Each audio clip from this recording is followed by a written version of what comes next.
We're going to take you live now to Canberra, where the Human Rights Law Centre is speaking after the High Court threw out a legal challenge to the government's offshore processing of asylum seekers. This is Daniel Webb. Let's listen in. She hasn't slept for days. She wants the same thing that every mother in the world wants, and that is a decent life somewhere safe for her and her child. She is now terrified that one night soon, her and her child are going to be woken up, bundled onto a plane and left to languish in limbo on Nauru. Now, today's decision from the court was a split one. The majority of judges found that our government's involvement in offshore detention was authorised by a retrospective law that they passed after we commenced this case. Shame.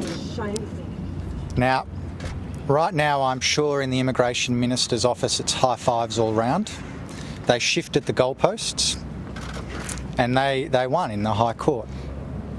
But let me tell you, around the country right now, there are 267 incredibly vulnerable people who will be terrified. We're talking about 37 babies, 54 children, many of whom are going to be in classrooms around the country right now. We're talking about a dozen women who've been seriously sexually assaulted on Nauru or suffered serious sexual harassment on Nauru. They will be terrified. Now, the legality is one thing, the morality is another. It is fundamentally wrong to condemn these people to a life in limbo on a tiny island. The stroke of a pen is all that it would take our Prime Minister or our Immigration Minister to do the decent thing and let these families stay. I'll take a few questions. Thanks. Well, it's a lengthy decision and it's a split decision, so we will study the details before we make any decisions about what next legal steps we can take on behalf of these very vulnerable people. Sorry? What are those avenues open to you? Well, we need to wait and study the detail of the decision. What are the implications for Manus Island?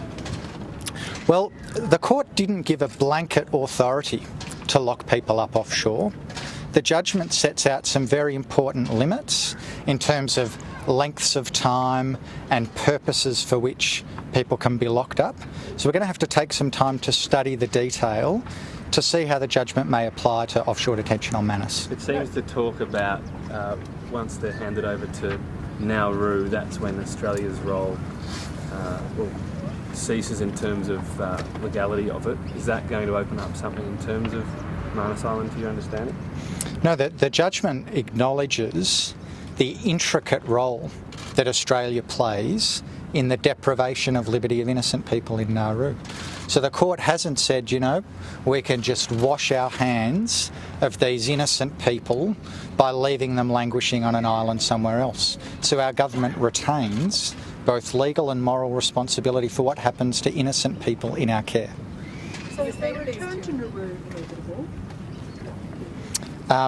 The judgment doesn't stop it, but irrespective of what happened in the High Court today, the stroke of a pen is all that it would take for these families to have the opportunity to rebuild their lives somewhere safe. You've lost, but no regrets. Sorry? You've lost, but no regrets in pursuing this case. When I met the woman at the heart of this case for the first time a year ago, she said the same thing to me then as she said to me today, and that was, please do everything you can to make sure that my child has an opportunity to experience freedom in a country that is safe. That is what we've done. That is what we'll continue to do. The Immigration Minister... In recent days, it's given you hope that there may be another course of action for this woman or for people like her? I hope that the Immigration Minister and the Prime Minister, just like other decent Australians, can see that there is simply no excuse to take 37 babies, to rip children from their classrooms and warehouse them on a tiny island. Now, the legality may be complex. The politics may be complex, but the morality is simple. It is fundamentally wrong. They should let them stay. The Immigration Minister has said that each case will be judged individually. What do you believe you can do to try and stop maybe some of these people going back to Nauru? Well, the Minister has to judge each case individually, and if he does so, not one of these people will be sent back offshore, because every one of them has suffered greatly in our care. Every one of them is just starting to rebuild their lives.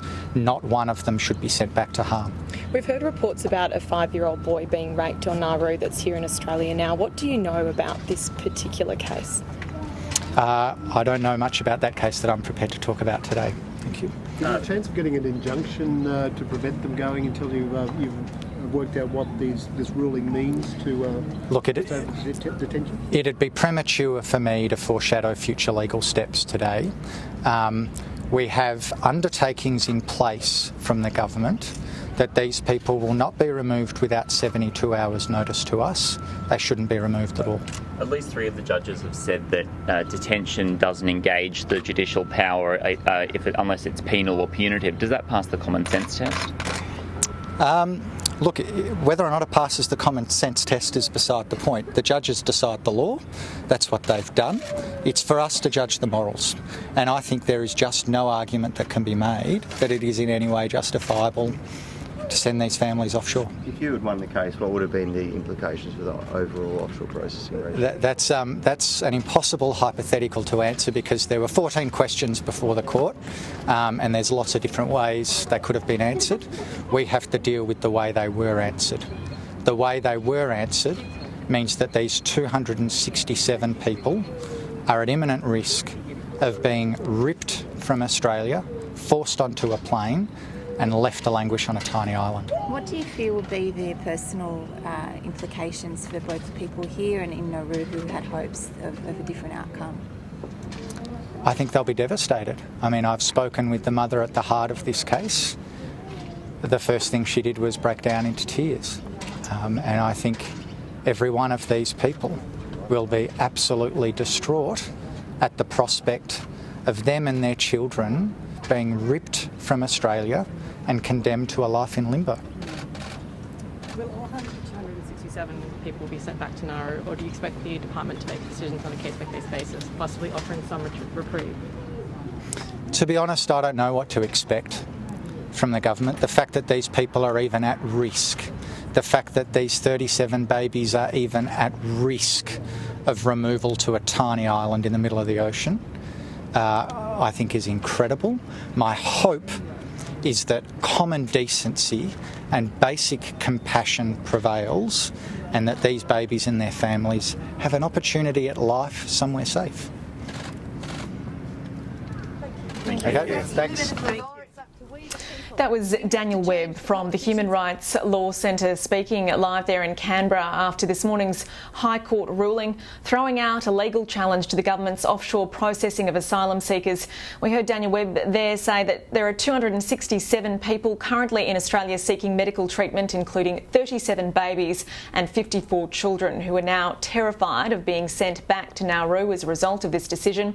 He urged the government, in particular the Prime Minister Malcolm Turnbull, to, in his words, do the decent thing and let these people stay here in Australia, saying it's fundamentally wrong for the government to condemn these people to a life of limbo. So, not surprisingly, a very strong reaction there from the Human Rights Law Centre, which has lost its High Court challenge. We are yet to hear the government's response, but the Immigration Minister, Peter Dutton, did tell Sky News this morning before that ruling that whatever the outcome, it would not allow asylum seekers who arrive by boat to settle in Australia. So we will bring you more reaction on this decision as it comes to hand throughout the day.